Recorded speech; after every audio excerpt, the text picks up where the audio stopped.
Welcome to Season 4 of the Life Giver Podcast, a place for honest conversation and hope that will breathe life into your service, family, and home. This is your host, Corey Weathers, and I'm honored to take this opportunity to invest in you. Welcome to another episode of the Life Giver Podcast. This is Corey Weathers. Thanks for joining us again in Season 4.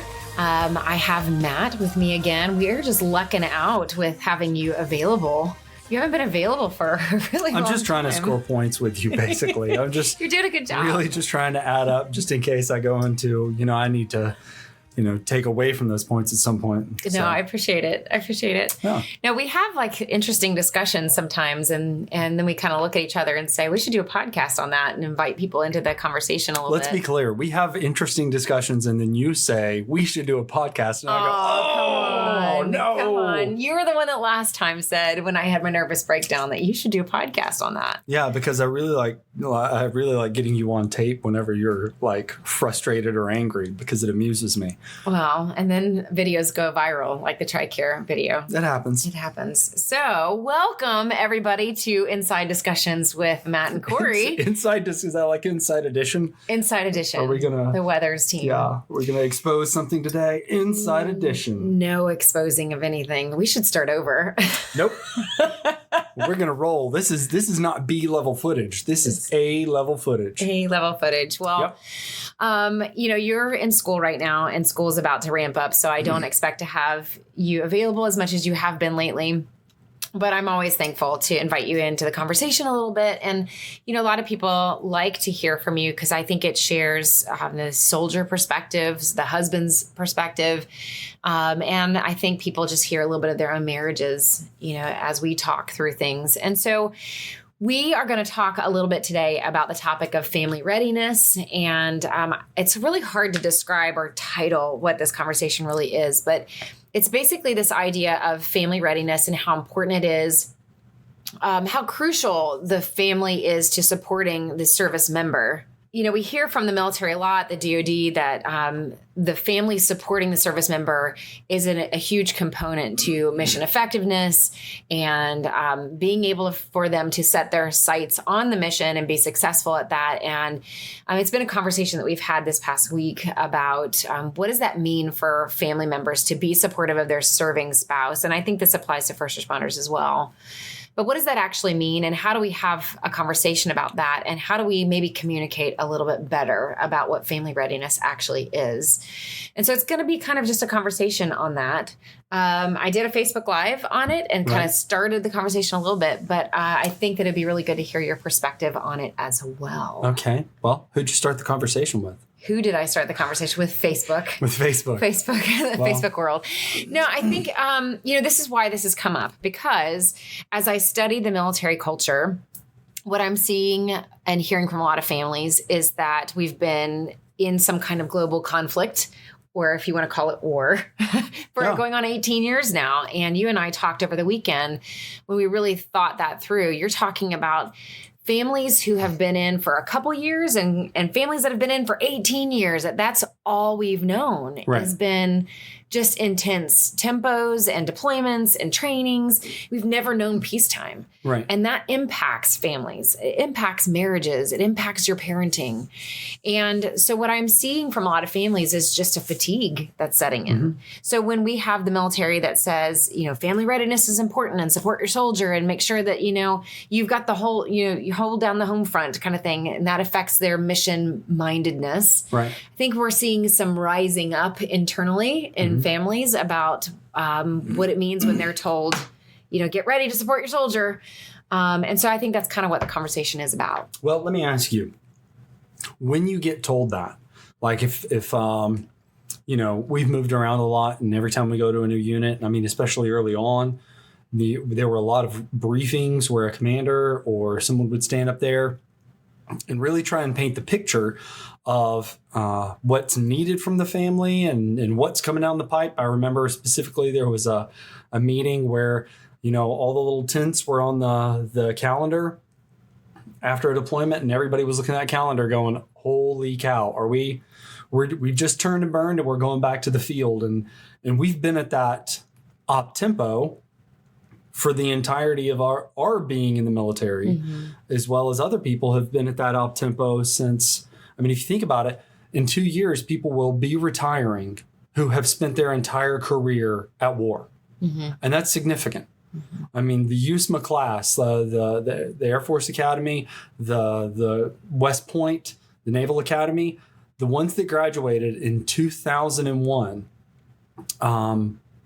they have been at war the entire time. Since 9/11. Since 9/11. Since 2001, they have spent the entirety of their career at war on that op tempo. And we've gotten used to it. But what comes up in you? What emotions do you feel when you get that briefing of, okay, all right, here's what's needed from you. We need you to give a little bit more. All right, you've been given. You got to keep giving because here's the next thing.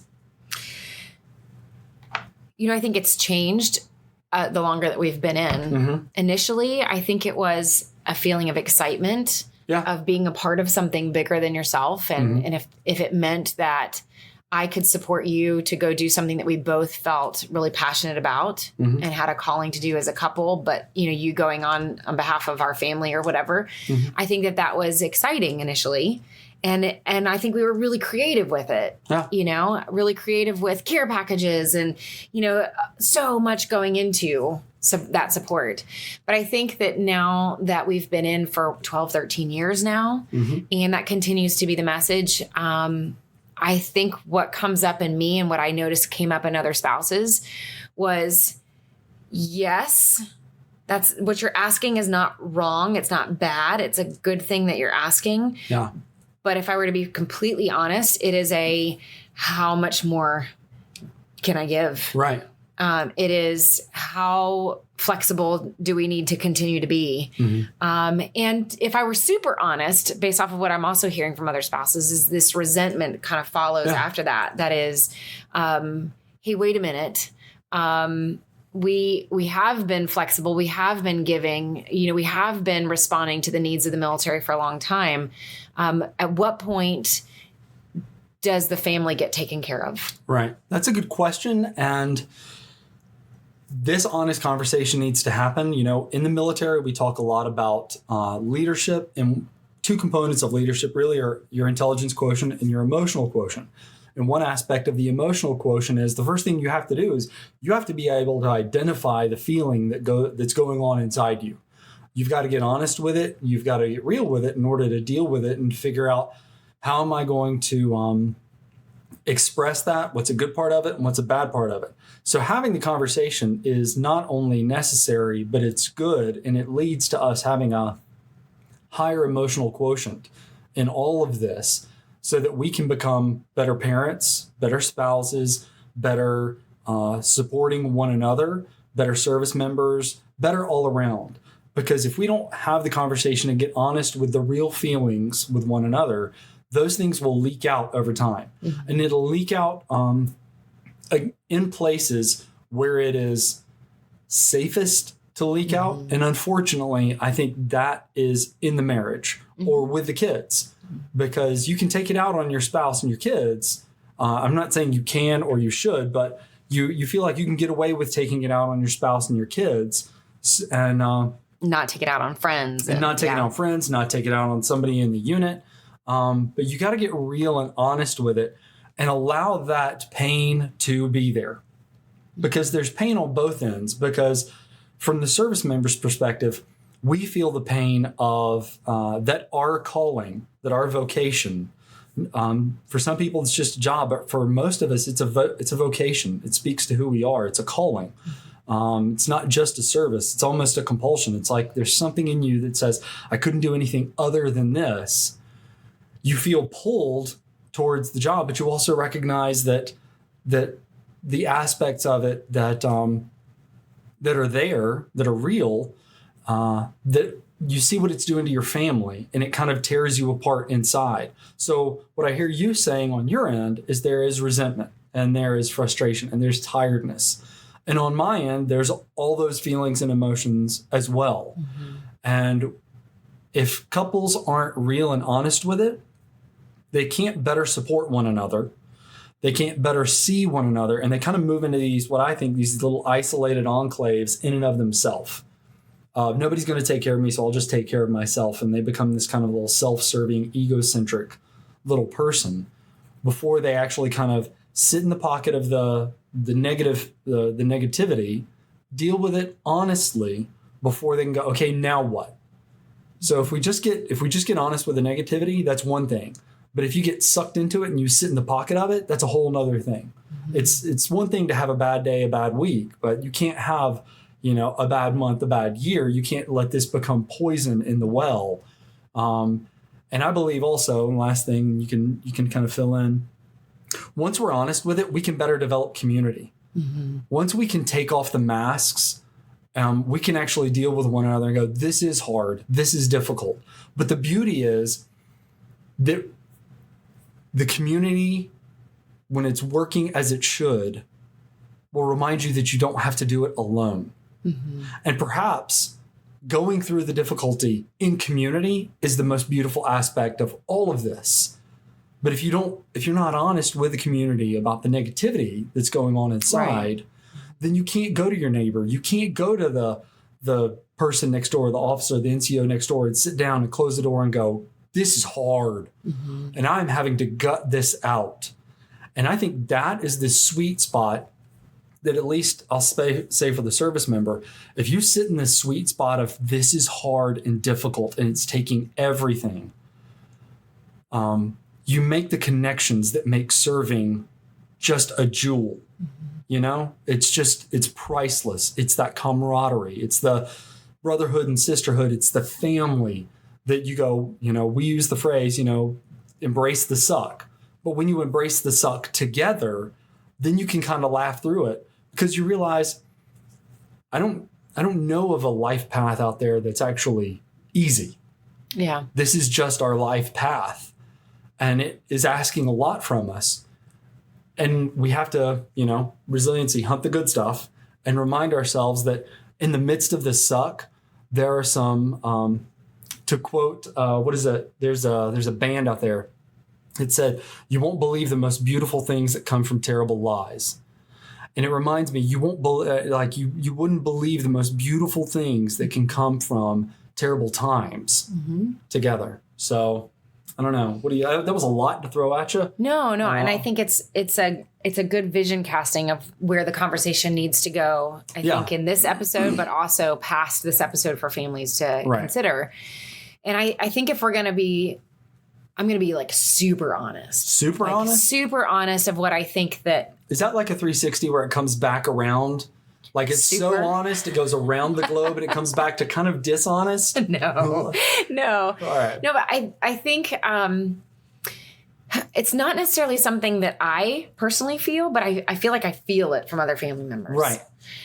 And it's like it's like the feeling, the reaction that you were asking me from in the beginning. It's the reaction that I think worries me the most about our families and how they're doing, because this is a complete guess. I don't know if this is exactly what, maybe somebody listening is feeling this way, but there's, we talk about in Sacred Spaces, the book that I wrote, that we have these emotional gaps of understanding. Yeah. That there are things that you go through as a service member that I just can't understand. Oh. And there's things that I go through that you just can't understand. You watch me be creative with my career, right? Or you watch me, try to figure it out, but you have a career that continues. There's just certain things that we just can't fully understand in each other's world.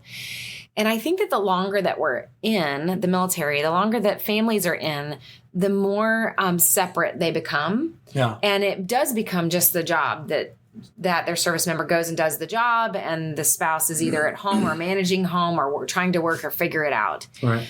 So here's the reaction that I'm afraid is out there that people aren't talking about and that they're having, is that when the military says, we just need you to be flexible and we just need you to cater to your spouse, cater to the mission, whatever.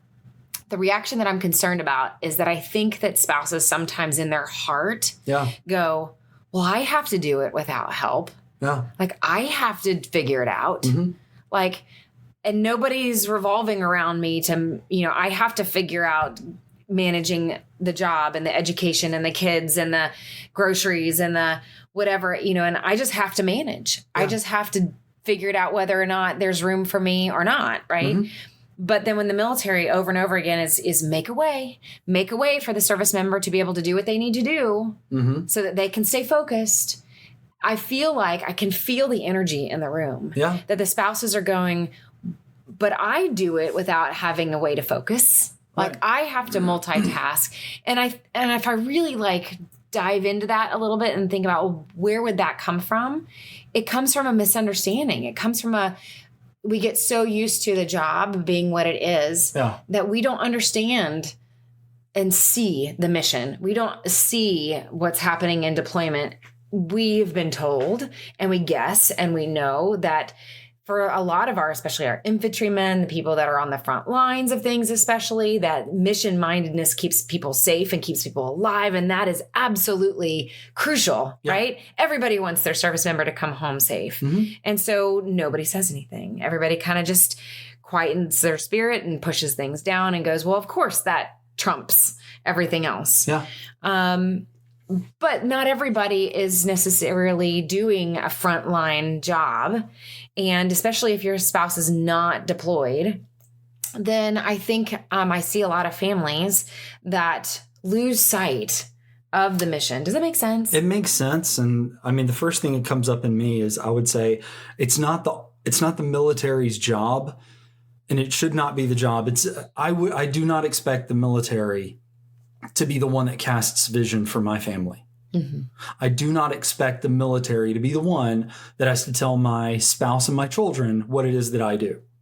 Mm-hmm. And so in those meetings that happen often, and they're good and they're well-intended, that should possibly be a deeper or a higher level strategic kind of thing. But it is my responsibility as a service member to put my role in national defense, to put that in context for my family. Mm-hmm. And what I see often is that there's this divide and this separation. Now, obviously, there's, depending on classifications, certain things that people can't talk about, and that's totally understood. Mm-hmm. But even if it's just sitting down and talking about the news and going, okay, here's what's going on globally. All right. And here's what I know. And I believe it's respectful, and I think it's good to have those conversations so that your family understands this is the part that I play. This is the role that I play. John Maxwell, and when he talks about levels of leadership, and he talks about empowering, encouraging, and training up leaders, he talks about taking people up to like a 35,000 foot level of, okay, here's the big picture. Here's the big, broad, thing of what's happening. And here's the role that you play in it. And I know that one of the best roles that I play is to go around and to help soldiers understand the role they play. Mm-hmm. To be able to say, okay, so I've been over here and this is what's going on over there. Now here's how you plug into that. Here's how you plug into the grand scheme of things. So I've seen soldiers lose heart and lose hope and lose encouragement simply because they are unaware of what's going on around them. Constantly putting in front of the family, we are part of something so much bigger than ourselves. Now, I'm not saying that everybody should constantly defer and go, well, I'm just going to feel happy, or I'm just going to not feel these negative emotions or attempt to honestly deal with them because, I'm part of the bigger mission. So I just kind of have to, after a while, people need to validate and normalize the negative feelings that they have and deal, because you've got to do that before you can actually deal with them and figure out how you're going to address it so it doesn't flesh itself out in your life in a dysfunctional manner. But I fully expect service members to have those conversations to go, okay, here's why this is important. Not just, here's what I did at work today, here's the personalities I dealt with, and this is why my boss, or this is why my soldiers are getting on my nerves and coming home and griping, complaining. And that actually is a whole nother issue of, if I'm constantly coming home and complaining about my work, my spouse and my family are going to hate it that much more. Mm-hmm. If it's asking so much of me. So I really need to deal with my own stuff and figure out, why am I, if that is happening, why am I constantly coming home and being negative about things? How do I need to reframe it not to come back and be like Pollyanna and overly positive, but to come back and go, okay, so this is honestly what's happening. But if I see it from that service member's perspective, okay, I can deal with that. And I can not, allow that to take over in my life. Does that make sense? Yeah, I actually had not thought about that. Because, if a service member is coming home and they're being negative, it's, immensely more difficult for that spouse to cater, or revolve around that schedule for something that everybody's not even happy with. Right.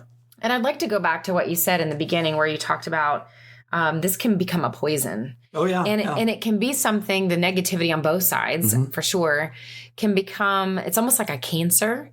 And one of the reasons why I decided to do the Sacred Spaces book again and do it as a book club was because I know that I started to experience some more resentment creeping up in my own heart, just out of that weariness and realizing, I wrote the book, and when I wrote the book, I did a good kind of like a cleansing of that, it was an amazing time for me to, in Afghanistan, leave that resentment of the first 10 years of how it had changed our family, changed you, changed our marriage. And to leave that in Afghanistan was a huge mile marker for me. Yeah. And then we had, a few more years of struggle and suffering of just inconvenience. Yeah. Nothing huge that I can actually complain about, but just really just inconvenience.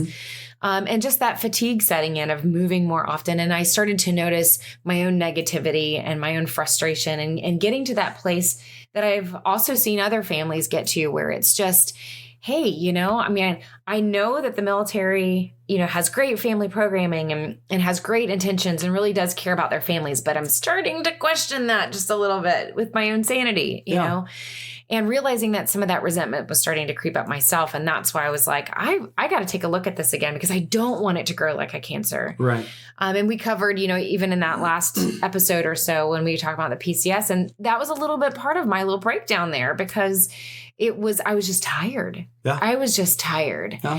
And I even heard another service member say this morning that his wife had gotten to a place where she was just like, I'm not moving anymore. Yeah. I'm just not. And that makes me so sad. Yeah. I understand it. I get it. There's so many families listening that you maybe have tried geobatching or you're considering it. And it's making me sad that people are getting to a place where they're going, I just can't do whatever, fill in the blank anymore. Yeah. And so it's really asking the question, how do we do this difficult lifestyle and cast vision?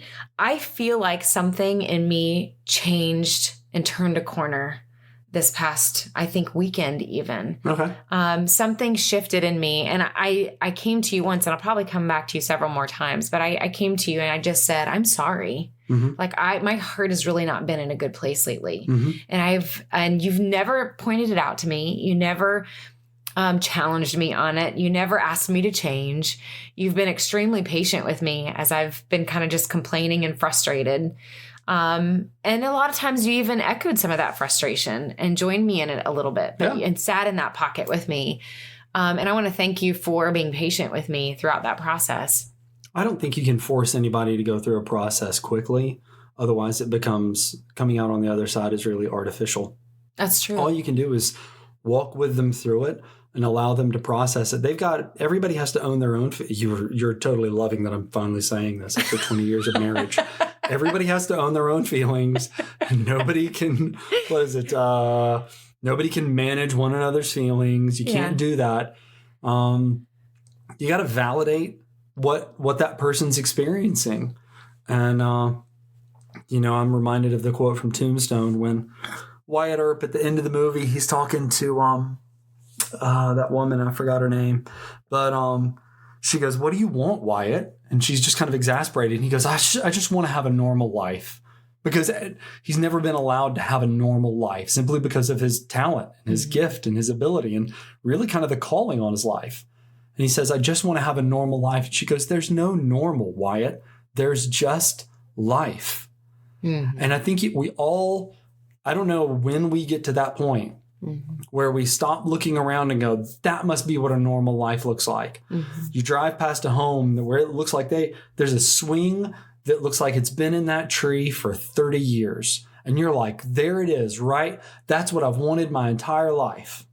But nobody knows what life looks like on the inside of that house.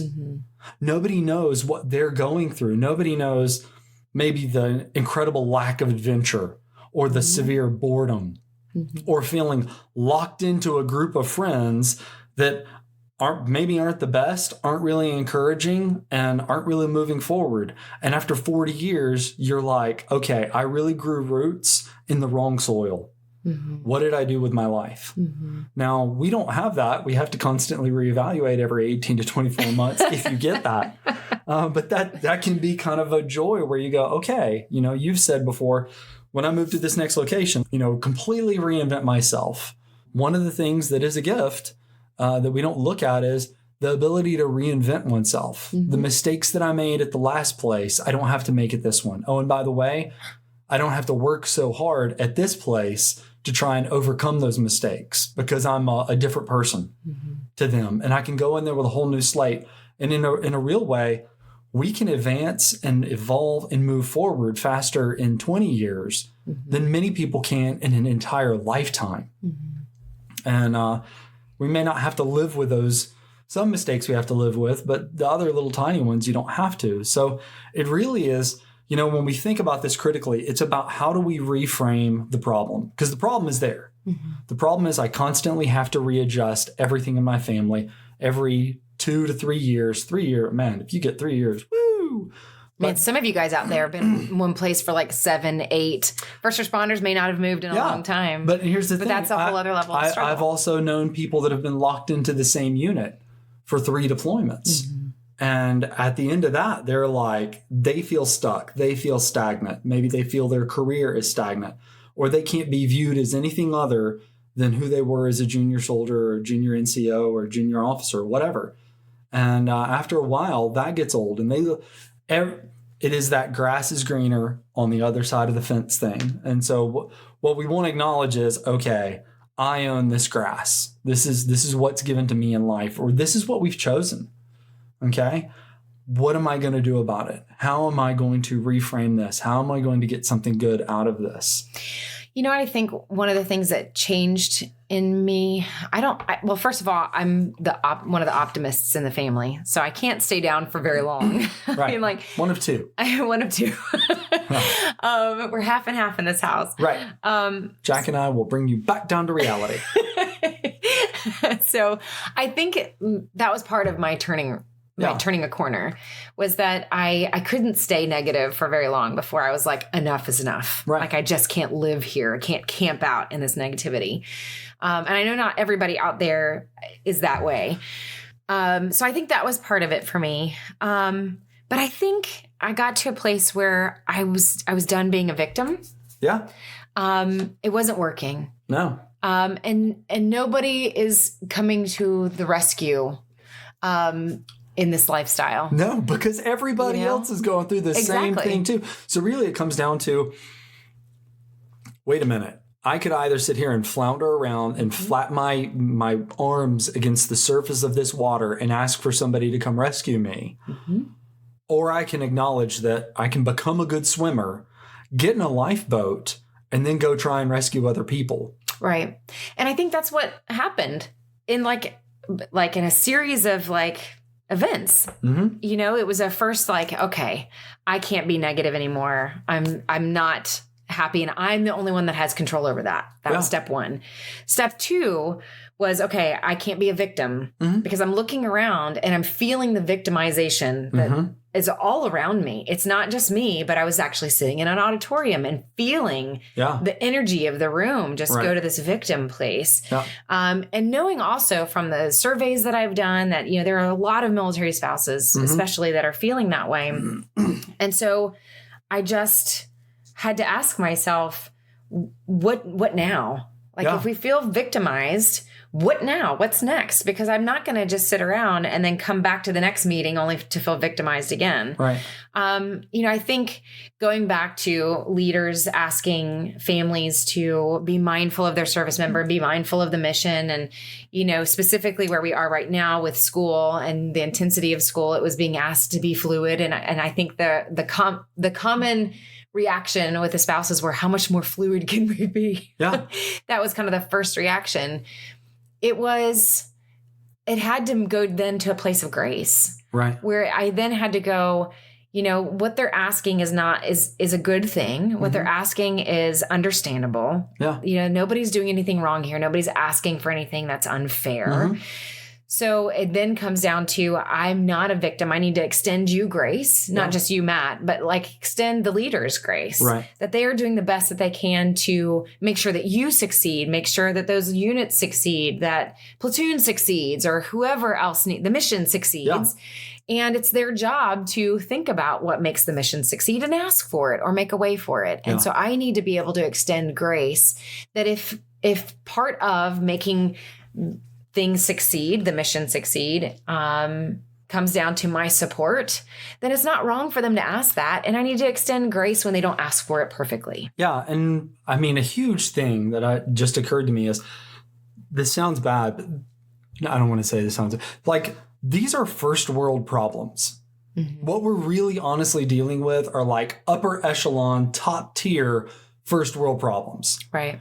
I got to think in my mind, what about, from my perspective, how many millions of dads around the world are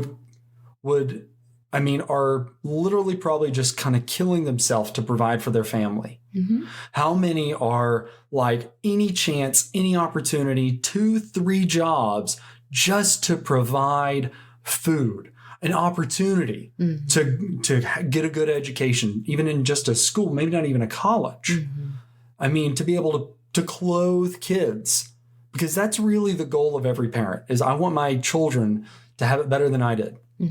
Good parents. Those are the good parents. And a way to reframe this is, it's not a matter of asking the spouse, I need you to serve your service member so that they're better. Possibly reframing this as, here's the role each one of you are going to play in order to take care of your family. Can you expand on that just a little bit? Well, it's this idea of, if we just simply say our goal here is to take care our children, let's just say our children. If our goal is to take care of our children and their future, then whatever we have to do and however we have to support one another, and that's what I want to kind of move towards, of how we support one another, the end result is the same. We together are taking care of our kids. Now, whoever carries the load in that moment, and whatever the load is, you do it to the utmost of your ability with as much passion and desire in your heart. And it's not telling anybody you're on a back burner. It's saying let's just say the business of the house has to get done. And all the different things of that just have to get done. And however you divide that labor up, then great. Y'all figure it out amongst yourselves. But the business of the house has to get done. Why? Because that's your house. And put it in order. And don't complain. Don't look at my job and go be envious. Because as much as you have said, every time we move, I've got to reinvent myself. Well, guess what? Every service member out there starts at 0 every year. Every year. Because once the evaluation is in the books, the only thing on the service member's mind is, how do I make the next evaluation great too? Oh, and by the way, new job, new responsibilities, new group, new people, new group of friends, because we're going to assign you friends. Oh, and guess what? We may make you go live with them for a year, 9 months to a year, and you don't get a choice. We're going to give you a roomie. Hope you like it. We're going to tell you what to wear and what to eat. And in all honesty, those are very comforting things, because you don't have to make those decisions for yourself. But there's so much freedom that is given up in service to your family, in service to the community, in service to others. trying to fight and win wars so that your kids don't have to go fight and win wars. I mean, these are huge things. And really, the problem is that we get into our woe is me, our doldrums, and that's good to get there so that you can reframe the problem and go, okay, what's the real problem that we're dealing with? What's the real issue? Well, first of all, I want to say... Is that a little too passionate? No, it's important. And I'm not editing any of it out because it's convicting. It's convicting for me. Edit the coughs because I was coughing earlier. It's convicting for me. And it's right. I mean, a lot of these are first world problems. Yeah. And I think we lose sight of that. Any of us can lose sight of that.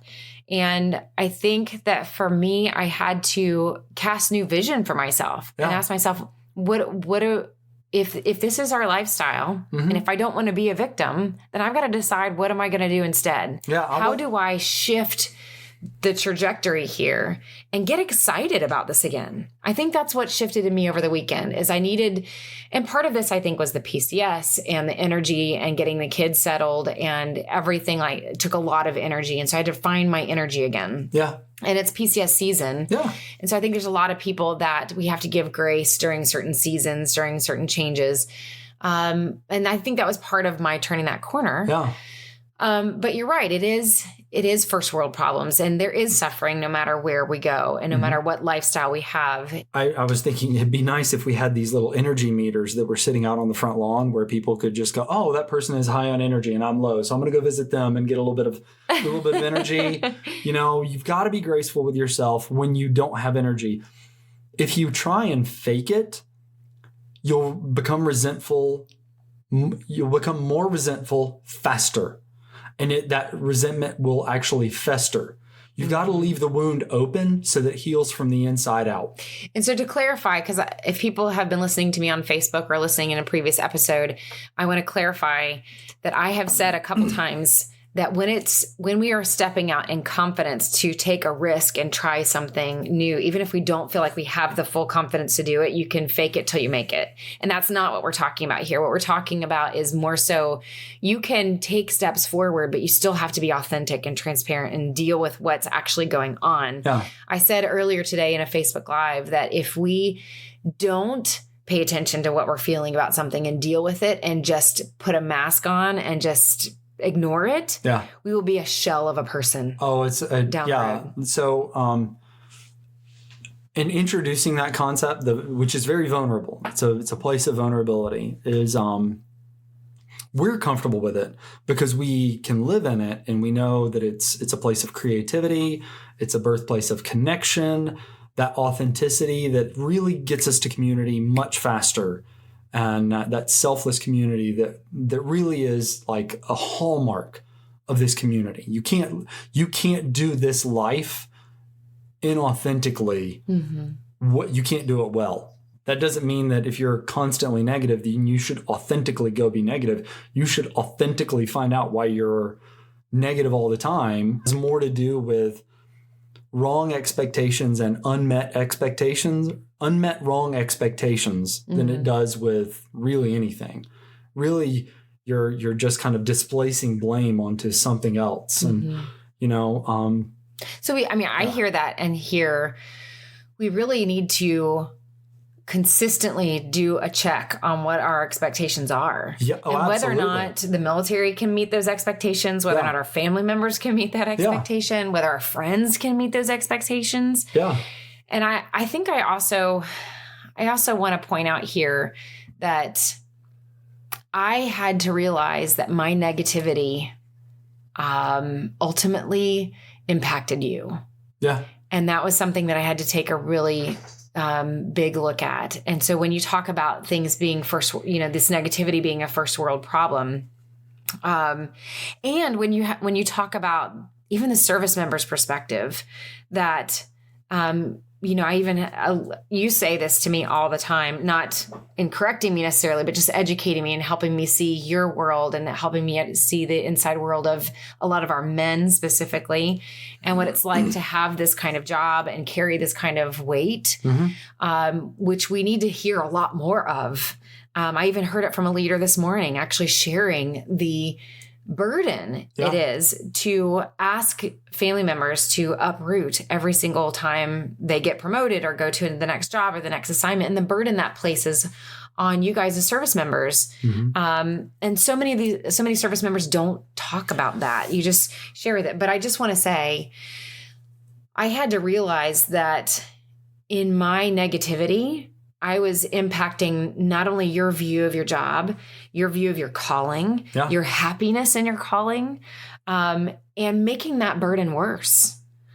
And it was a burden that you couldn't fix. It's not like you could snap your fingers and everything would be made better. Like, you're in a job that you are not leaving anytime soon, nor would I want you to. Yeah. And yet, if I'm being negative and not taking care of myself, then now you are trapped in a job that is providing for our family and providing in ways that we should feel blessed on. But now I'm making that burden even heavier. Yeah. And it's not solving either one of our issues. You know, I just thought about this concept of uprooting. I do want to constantly reframe these things. If we view ourselves as an isolated tree, then every time we get uprooted, then just like, so for those of you that don't know, my wife does gardening, and on any given week, she is constantly uprooting plants and moving them to other pots, so they're in ideal places. And so I watch her uproot things often in order for them to be in better places. Sometimes you have to be uprooted to be in a better place. Sometimes you're rooted in a bad place. You're rooted in a bad, negative community. I mean, even with our moves, this move was worth it simply because of having all those teenage boys over downstairs basement. That was everything. And we haven't had that anywhere. And so this move, which we did not know, we put ourselves out there and we were hoping, and we have done that a bunch, but this time the roots actually took. Yeah. And what if, instead of viewing ourselves as like this individual tree that gets uprooted and transplanted to another place, what if we realize that we're not being uprooted from like isolation? I mean, in the military community, we have roots that extend to other trees. What if, instead of viewing ourselves like that little Bradford pear out in the front yard, we view ourselves as the redwoods in California that cannot grow as tall and as thick and as sturdy and as timeless as they can without being consistently rooted to one another? What if we are being given the opportunity to grow roots into other trees, so that we have that support, we have that level of, we create that community, we become the difference that we want to see in the world. The world is full of people that want stuff given to them. Nothing is given to you. I'm reminded of the movie Unforgiven with Clint Eastwood. I love Westerns because I think that. So Clint Eastwood, Gene Hackman, at the very end of the movie, I'll spoil it for you. Gene Hackman is laying on the ground and Clint Eastwood has come to exact revenge on this wayward lawman who is Gene Hackman. And Gene Hackman looks up at him and he goes, why are you doing this? I don't deserve this. And Clint Eastwood looks at him, and only the way Clint Eastwood can say it, and he goes, deserves got nothing to do with it. And it's this idea, and we make fun of younger generations for a sense of entitlement, but when it comes down to it, we're really just acknowledging what really is in each one of us.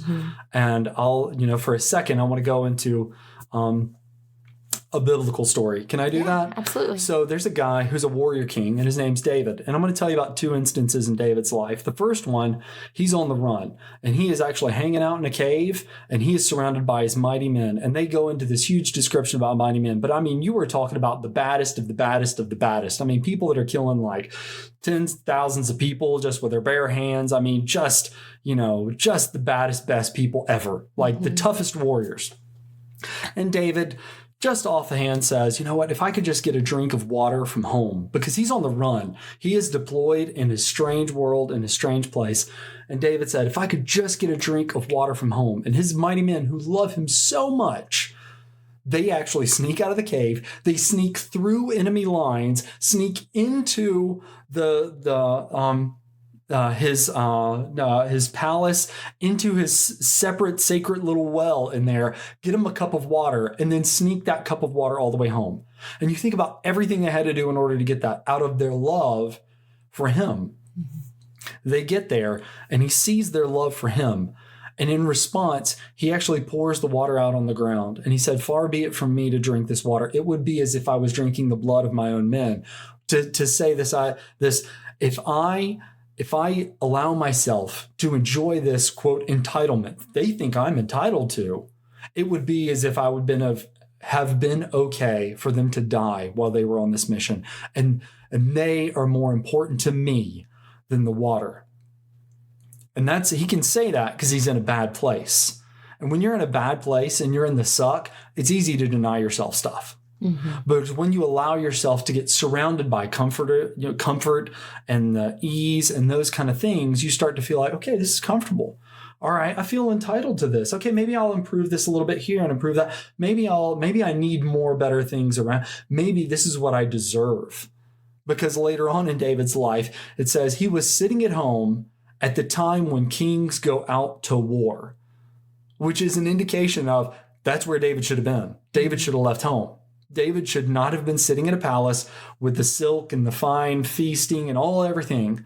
And it was at that moment where David looked down and saw the wife of one of those mighty men who was out at war. Mm-hmm. And when he saw that wife of one of his best friends who was out at war, it was he took her because he felt entitled because he was in comfort. Mm-hmm. And comfort is that place that if we sit in too long, we'll forget we're not entitled to it. We don't deserve it. We did nothing to earn it. So I think how much more should we be sitting in the cave and enjoying the company of the people around us going, yeah, this is hard. This is difficult. I mean, you talk about this family that had their son here on post who was going to have a birthday party. Oh my gosh. Was going to have a birthday party. A 4-year-old who was going to, now where we are right now, 1,000 families move in the same month. Yeah. And so you talk about like everybody starting at ground zero. Yeah. Nobody knows anybody. And this one spouse had posted that her son was about to turn 4 and he was looking forward to his birthday party. And of course they had not met anybody yet. Yeah. And she put out on Facebook, I don't know if anybody wants to come to a 4-year-old's birthday party, but we're going to be outside in our front yard on Sunday at this, these times, if anybody has kids and wants to come to a little 4-year-old's birthday party. And then 100 people showed up. 100 people showed up. Now, how much that never would have happened had they not been here? That never would have happened had they not uprooted. And how much did that rewrite that kid's narrative?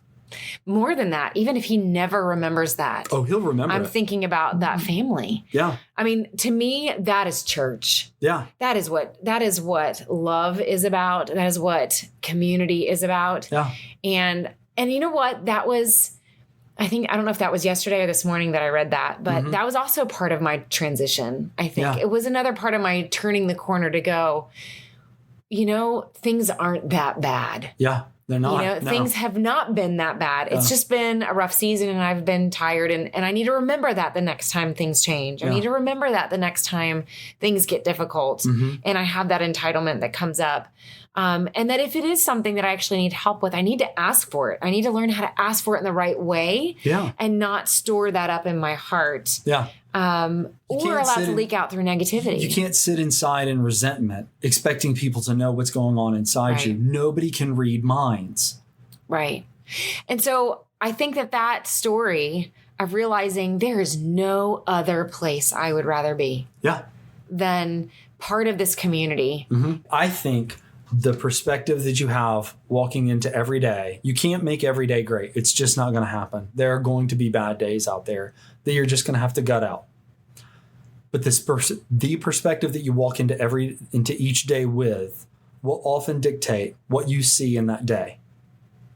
In the sense of if any of us, not you, I'm not saying you pointing at you, but if any of us just walk into a day going, this is just going to be crap and I'm just tired of dealing with this and I'm just going to get through it. Guess what? You're not going to see anything good. And you're probably going to be carrying such a negative vibe about you that's what you're going to get back. But if you look out at the world and go, How can I make this about another person? How can I help out another person? How can I make it count? Going back to one of our key phrases, how do I make this count and make it meaningful? You'll find a way to make it meaningful that you'll just hook onto that day with that little bit of Velcro and go, there, see, that's what it meant today. Today, I can cling to that. And it may just be that you greet a cashier at the commissary on payday well. It may be that there's a little kid that has a better day simply because of your attitude. And you don't know what that's going to produce. All you can do, it's like a good gardener. All you can do is try and give it the right food, the right water, the right sunlight, the right soil, the right everything for it to grow. But that plant has to grow how it's going to grow. You just have to create the conditions for it to grow well. And I tend to think that if we make it about other people, for them to be doing well, then we will receive back that joy of the impact and the influence that we have. We're talking about first world problems. And I'm not saying this to make people feel bad. Believe me, Corey and I have kicked rocks down the road with a woe is me attitude. I should have a little mirror up in front of this microphone as I'm saying this so I can remind myself, because tomorrow I will need this reminder, because I'm a frail, fragile, faulty human being that forgets very easily. I think that's going to land with everybody in different ways. Right. For some listening, it is the spouse, and I think we have to find as spouses the right balance. Yeah. We have to, we need to take better care of ourselves. Yeah. We need to take control of the things that we can take control of, which is really only ourselves.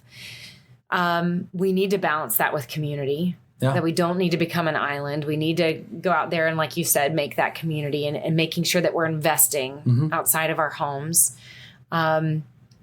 I think for others listening, it could be maybe you're parenting a child right now that's been in a place of entitlement. Yeah. And that's who we need to focus on and introduce some of these concepts to a child. Maybe it's the service member. Yeah. There's a lot of service members out there that get into the military with certain expectations and it's not going the way that they want it to go. Yeah. And a lot of this lifestyle teaches you and forces you to learn that things are not going to always go your way. No. Most of the time you don't have a vote. Yeah. And sometimes we release that quickly and sometimes we want to fight that a lot. And it's okay to want to fight it. It's okay for that to come up. I'm not trying to say that people got to, push aside negativity and be Pollyanna. I believe me, I'm the pessimist in the family. Huge pessimist. I'm the first one to go, well, that's a bunch of crap. I'm not going to deal with that. That's, bad. That's bad planning on man's part. But if I allow bad planning on man's part to dictate my life, then why don't I just let everybody else just, be in charge of my feelings and my emotions? Why don't I just give up my misery and let somebody else flip the switch on my misery? And I hate feeling out of control enough as it is. But if I have the opportunity, like Viktor Frankl said, you don't have control over what happens to you. The only thing you have control over is your reaction. Mm-hmm. And this was from a man who lived in a concentration camp.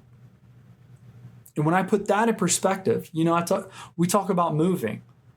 An honest question, and this is a tough question, is how many Gold Star spouses do you think would go, I would move one more time? Mm-hmm. Mm-hmm. I would move 2 more times. I would move 3. I'd move every month if I could just move back in with them. Mm-hmm.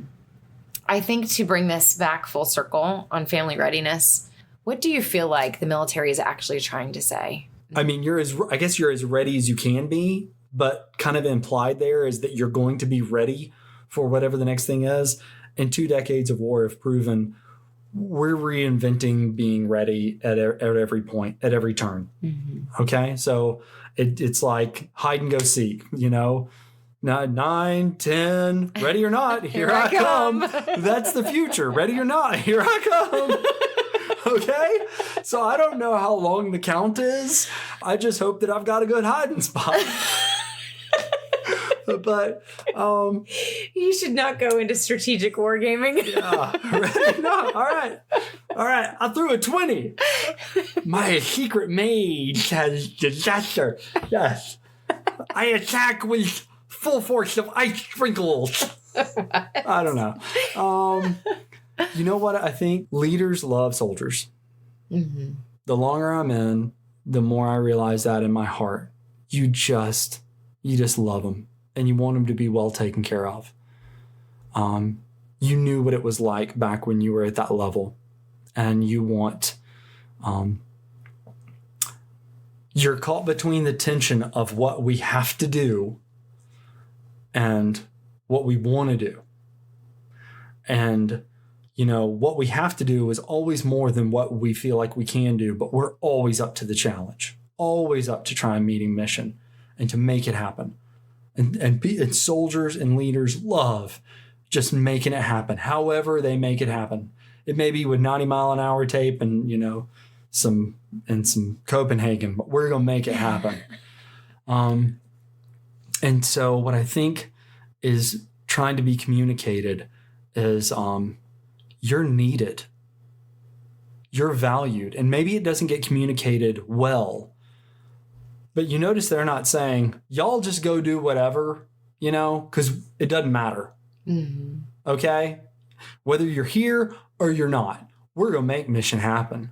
Mm-hmm. All right? They're going to do the mission. They're going to study. They're going to make the grade. So the fact that they're coming in and saying, hey, you're needed, and this would be useful, mm-hmm. is to say, we can't do this without you. Mm-hmm. It would be more difficult to try and do it without you. And whether it gets communicated eloquently or just in, hey, you know what? I'm reading this, you know, I'm going line by line, you know, reading the script. Either way, the big takeaway is can't happen without you. When it all comes down to it, this is just simply about us making the business of the house happen and making life better for our kids. And this is the life we have. And when we talk about family readiness, perhaps it's readiness for this mission, but there also may be the aspect of what else are we making our kids ready for in the future that we can't even see right now, that the adversity that they are currently growing through is going to prepare them for in a way that we won't know. We may want to make this easy for them. We may want everything to be Pollyanna simple and not watch their tears. Let me tell you the amazing thing it develops in you. It develops a tenacity and a stick-to-itiveness and a grit and a, dare I say, resilience that you can't learn in school.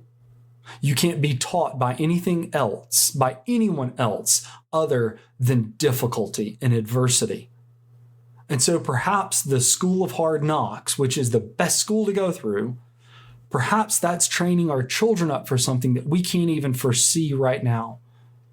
So, let's be honest. That's why we love this community, because there is no other community on the planet that we've come across that is just as amazing. Yeah. And that loves deeply and serves deeply and suffers as well as we suffer. Yeah. I mean, that's a reason why up at the top of our stairs, we've got quotes for the boys from Vince Lombardi. It ain't about whether you get knocked down. It's about whether you get back up. Mm-hmm. You know, General Patton, I don't measure a man by how high he climbs, but how high he bounces when he falls. We're all going to have disappointments. We're all going to have setbacks. We're all going to have stuff that we have to struggle through. What are you going to do with that? Because whatever you do with that will give meaning to that difficult place in life. If you want that difficulty that you've been through to have meaning, you got to do something about that. But if you just want to be kind of a victim on the other side and just go, well, this just happened to me and I have no control and da-da-da-da-da, well, then it isn't useful. Mm-hmm. Make it useful. I mean, make it count. Mm-hmm. Don't go through that and just kind of suffer in silence and in solitude. Punch back. Mm-hmm. Get up off the mat and punch back. Stay raw, stay real, stay ready. Where did that come from? My brain. Just now? Just now. Just missed it. I always drink coffee when I watch Mr. Radar. You don't remember from Spaceballs? Oh, yeah. Yeah. When did it happen? Just now. What was now? Then. When is then? Just now. What is now? Just missed it. Thank you guys for joining us. Thank you, Hun, for joining me. And you are so amazing at casting vision. And I'm so thankful that you do, because I struggle with that sometimes. And you have a way of saying it in a way that breathes life back into me. Yeah. What? I breathe life into the life giver? Apparently. What? And for those that are listening, this is what keeps me on course. This is where I get my strategy from is, I struggle too, and we get that vision again. Yeah. And we remind ourselves of, okay, we might have low points, but it's time to get back going again. It's about having that vision again and serving you guys. So thanks for listening. Thanks for being here, y'all. We love you. Thanks for listening to the Life Giver podcast. If you're enjoying these conversations as being free of advertising or sponsorship, please help me by spreading the word to other military and first responder families that might benefit from the show. If you'd like to find out more about me or Life Giver, you can find more information at www.coreyweathers.com or life-giver.org.